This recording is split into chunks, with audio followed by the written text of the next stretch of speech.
With more than 1,000 vendors to work within just 10 weeks of production, this ought to be the right place for exploration. Before we begin, I'd like to welcome you to the channel. If you haven't subscribed yet, go ahead and subscribe by clicking on the bell button for future releases. With the current implementation of Update 5 that was released yesterday, there seems to be varieties of issues that have not been fixed. Some of the issues that are consistently been occurring are based on Steam version issues where users, after verifying the installation, have been led to deleting the official content. Some users have faced problems on the Microsoft Store when they try to install the patch, which was 955 MB. Third-party mods have not been functioning based on the update.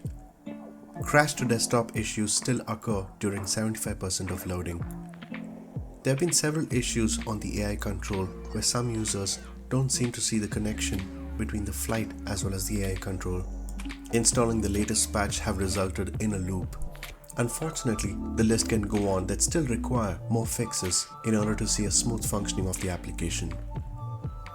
On the positive side, some of the users actually faced some solutions when they restarted their machine where they could download the mods again and it seemed to be working fine. Also, turning off the AI traffic solved the issue of crash to desktop. It actually seems there are a vast majority of issues that still require to be addressed, and Osoba has been working on this. One of the most common issues for many users is that their application used to get crashed because they had a lot of third-party content. We're going to expect a hotfix to be released by this weekend, and hopefully this should resolve the issue. A useful tip is that make sure that you update your game-ready drivers. The latest update for NVIDIA specifically was last night, and it was a 611 MB update. So make sure to keep them updated regularly so that you can see a difference in performance. In the most recent video released, you can find more details about the release notes. I've included the link to the video in the description. Under the feedback snapshot, the current state of the sim, bugs, features remain to be fixed. There seems to be more issues on the priority list which have been backlogged.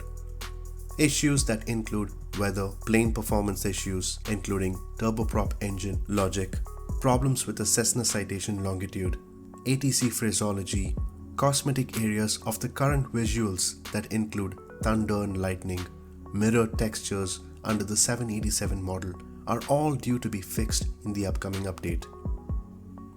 At the same time, the wish list under the feedback snapshot do have items to be taken care, which include replay functionality, high quality terrain mapping, taxi arrows that require reworking, AI traffic control, and many more.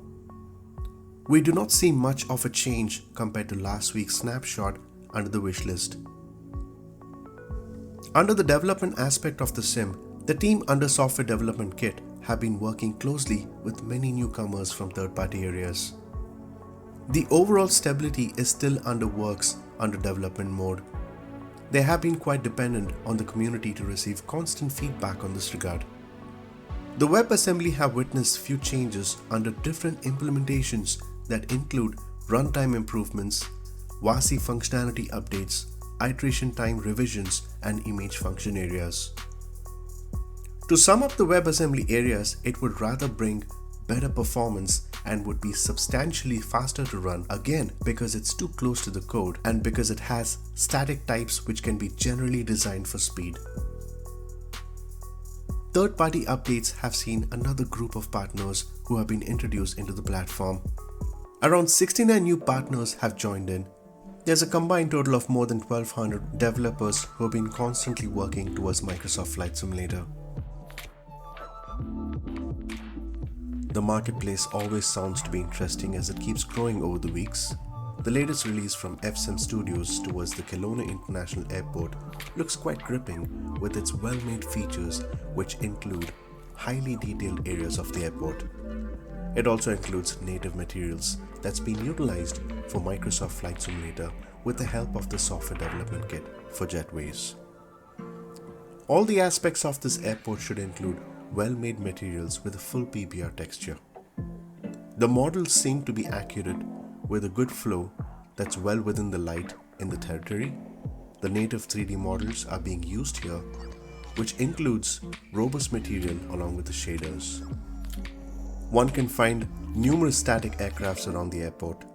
The textures seem to be on better high resolution, where you can find good responses in different weather conditions. Custom auto photos of the airport have been well integrated along with surrounding areas. This pack can be purchased on the FSim Studios website or Orbix Direct platform. The KDLB Bradley International Airport. The Gateway to New England Bradley International Airport, or KBDL in short, located in Connecticut, one of the most beautiful states of the US, has been showcased by latinVFR. The features are plenty that include detailed PBR textures along with more details in the area. The terminals have good details and look realistic with the inclusion of cargo buildings that's been dependent on PBR materials, which has been designed mainly for Microsoft Flight Simulator. Basically, that means that it's not been ported. Jetways are customized with airport gates and parking gates, which counter accurate layouts. This specific pack can be found on SimMarket, which is sold for almost $18. The SABE airport, actually named as Jorge Newbery Airfield, is an international airport that's located in Buenos Aires in Argentina. Found in the SimMarket, the developer Central Sim has certainly added a good gradient texture throughout the area that showcases airport objects. There's good lighting around the airport. It has aerial imagery that looks quite good in surrounding buildings to add an element that can bring a good feeling of realism. The developer is quite confident in terms of performance as it has been designed for optimized performance. This is sold for $15 and it can be quite an interesting addition to your collection. The Sion Airport, located in the city of Sion, Switzerland, the land of the Alps, is a civilian and a military-based airport. Whether it's night or day, VFR flying along with IFR can certainly be engrossing. We can find several points of interest to keep you occupied, which include Notre Dame Cathedral, Valerie Basilia, and Troubelen Castle. This is sold for almost $19 and you can find this in SimMarket. JetStream Designs, an ambitious developer who has begun developments towards Microsoft Flight Simulator, have brought out the latest release for Nantes Atlantique, which is an international airport. Located in western France, it has connections to many regions of Europe and North African cities. A good afternoon VFR flight from this airport towards the famous La Bolle Bay would be a good start. This airport features realistic aspects in and around the airport that include 3D passengers in the terminal. This could always be interesting. Along with that, custom taxiway signs, detailed airport buildings in the airport, jetways that have been animated with night lightings. The developer has made good use of PBR textures that can give out a better feel when you fly in the area. Sold for almost $18, you can find in the JetStream Design website or SimMarket. The landmarks packages have begun at this platform and looks quite promising.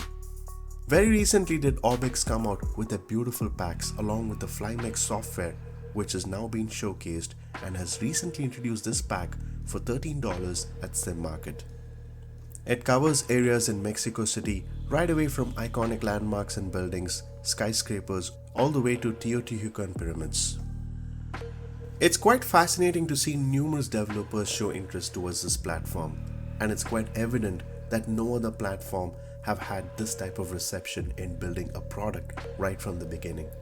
It's understandable that right now Microsoft is running with many issues and will certainly be fixed in the coming future. We are quite confident and are going to expect more and more happiness towards this collaboration from hundreds of developers around the world.